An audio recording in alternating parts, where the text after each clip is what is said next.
everybody? It's Jimmy and Bill again. So today we got something interesting. We're talking about, okay, you found the perfect house. That's all great. But what a lot of people do and they regret after they buy the perfect house is things they haven't checked out. And the number one thing they haven't checked out is the neighborhood. So we're going to go over some stuff that you should never forget about before you purchase the perfect house that you found. Because the perfect house could become a nightmare without doing some research into these things. But so here we go.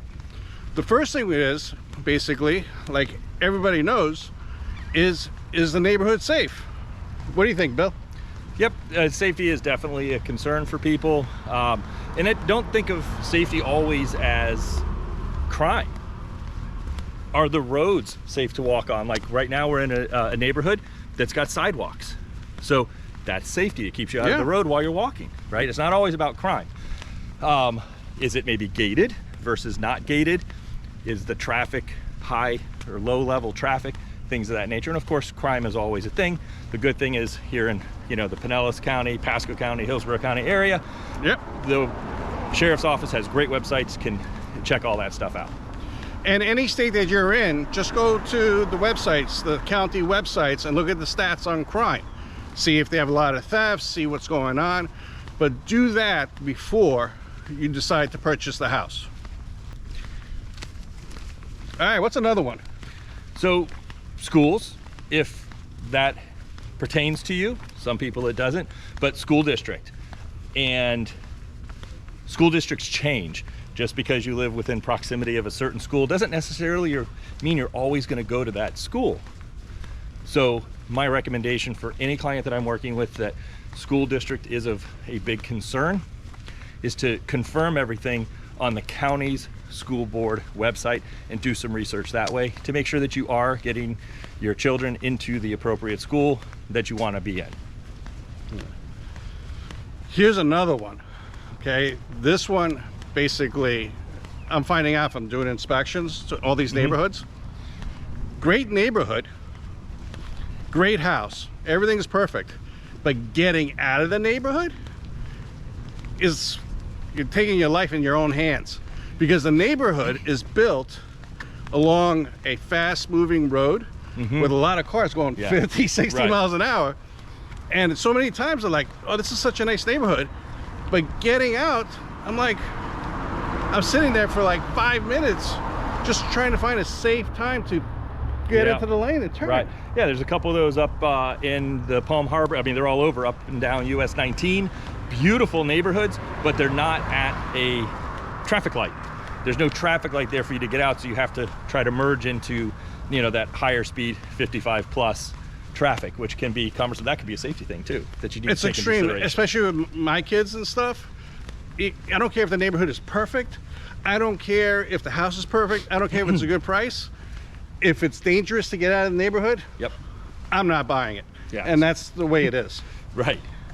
Something else you may want to take into consideration when picking a neighborhood for you is, what do you like to do? What's your after hours activity? What are your hobbies? What do you do on the weekends typically? So take that into consideration. What does the community have to offer you? Like behind my house, I got a bike path. Exactly. You love being on your bike in the evening, this time of night. If we're not out doing one of our walks, you're on your bike and enjoying the Florida weather. Yeah, I got the Pinellas Trail. It's like one of the longest trails in the country, I think. Yeah. And it's literally in my backyard. So I'm on the trail within 5 minutes. It's all safe. You probably saw it in some of my videos I did. The one I did for electrical lines, buying their electrical lines, that was on the Pinellas Trail. Yep, that's a good video. Yeah, so there's things like that I look for. If you're into, fishing and you want to launch a boat, how far are you from boat ramp? Right.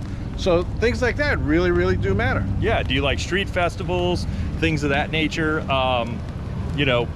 Farmers markets. Dunedin's got a ton of farmers markets. Yeah. So things like that.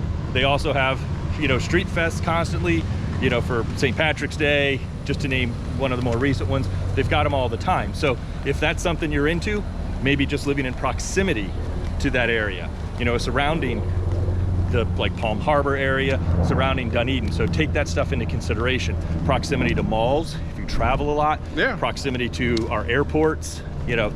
Even schools, do you have to drive your kids to school? Right. Or is there a bus that comes? Some people don't even think about that. Right.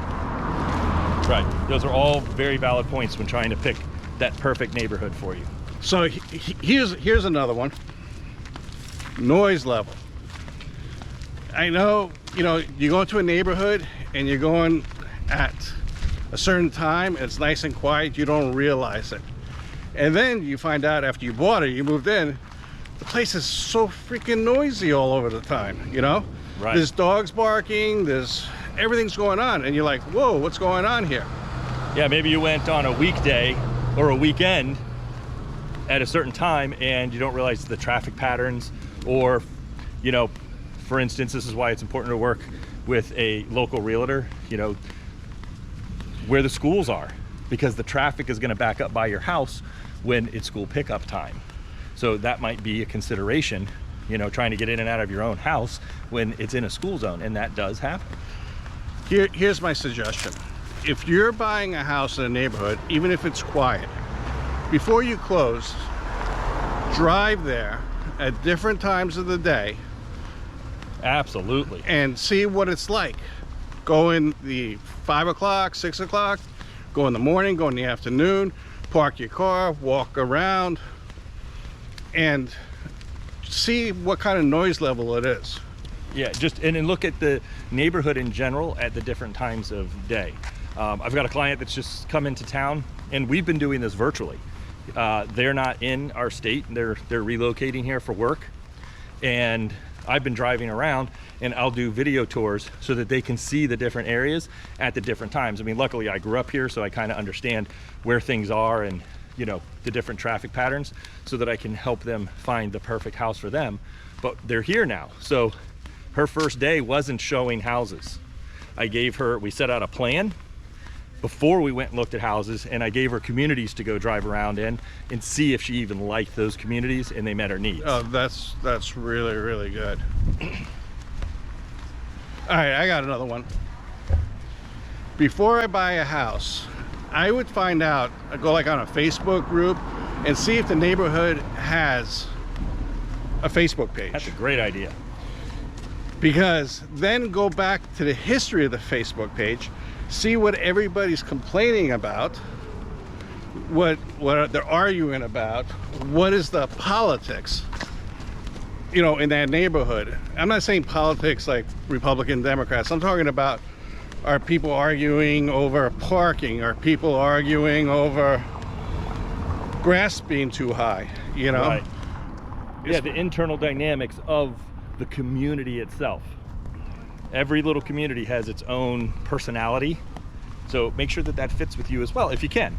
Some Right. communities, like the one we're in right now, it's just everybody just kind of does their thing. They see you on the road, you walk around, you say hi, and that's pretty much the gist. It's very quiet here, you know, but this is more of a boat beach community, as you can see here behind us, and so it's a little bit different feel here versus going into like a gated community where, you know, there's more community activities within your community. Right. Like my neighborhood, we do like a Taco Tuesday, we have events, we have music, we've got things for the kids. So that if you want those kind of neighborhoods, that's the stuff you need to explore around. You might be a person that wants all that stuff, you know, a lot of neighbors that, you know, get together, hang out in their driveways, you know, do things together.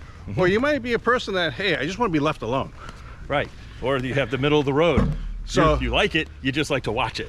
So yeah, so basically the best way to do it is go to a Facebook group, see if they have it, and scroll back a year, scroll back 2 years, get everything about it so you know what's going on.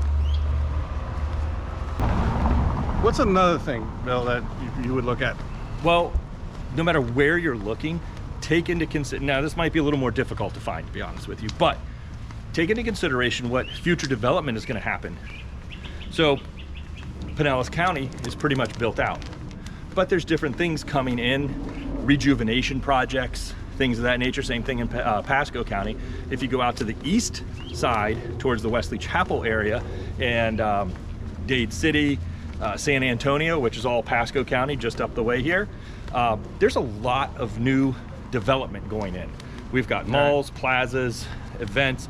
They've got one of the largest man-made lagoons being built right now, 15+ acres of water just for you to swim in. Yeah, that's why I bought 2 lots right there. Yeah, and I'm exactly. building right there. Yep.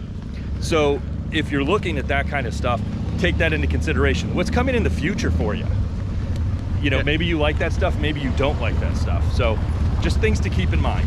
So look at it, guys. I know everything that we're talking about could be in Colorado, could be in California, could be anywhere. The same rules apply across the whole country. Absolutely. You know, like obviously you're going to look at things like, hey, is the house in a flood zone? You know, how close are your neighbors and stuff. But again, I wouldn't even buy a house unless I spoke to my neighbors.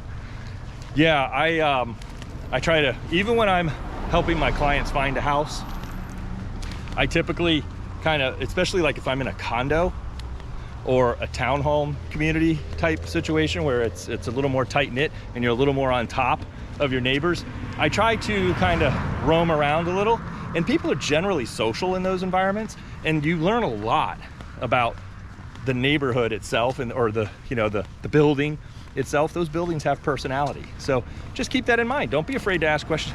Don't be afraid just to say hi. You'd be surprised what kind of information you get from just saying hello. Yeah, you'll always run into people that are negative. Of course. But, you know, just filter those people out. Yeah, absolutely. Hey, you guys, this is one of the beautiful house that I inspected recently. That one right there. Gorgeous house. Yeah, so these houses are, a couple of these houses, I don't know about this one specifically that's coming up, but I know some of these are on the historic registry here. And they were renovated beautifully. Now because of COVID, they've stopped doing a lot of these home tours, but here in Tarpon, they used to do this home tour because we're here on the bayou, and they would have these houses open at certain times of the year so that you could come through and see these beautiful houses. So keep in mind, you found the perfect house, like I said before. Now check out everything else around. Make sure it's the perfect neighborhood. Like always, thank you for watching. Please hit the ring notification and subscribe so that every time we place a video, you'll get notified. So that's pretty much it. Leave your comments. I'll get back to as many comments as I can, and I greatly appreciate it. Thanks. Talk to you next time.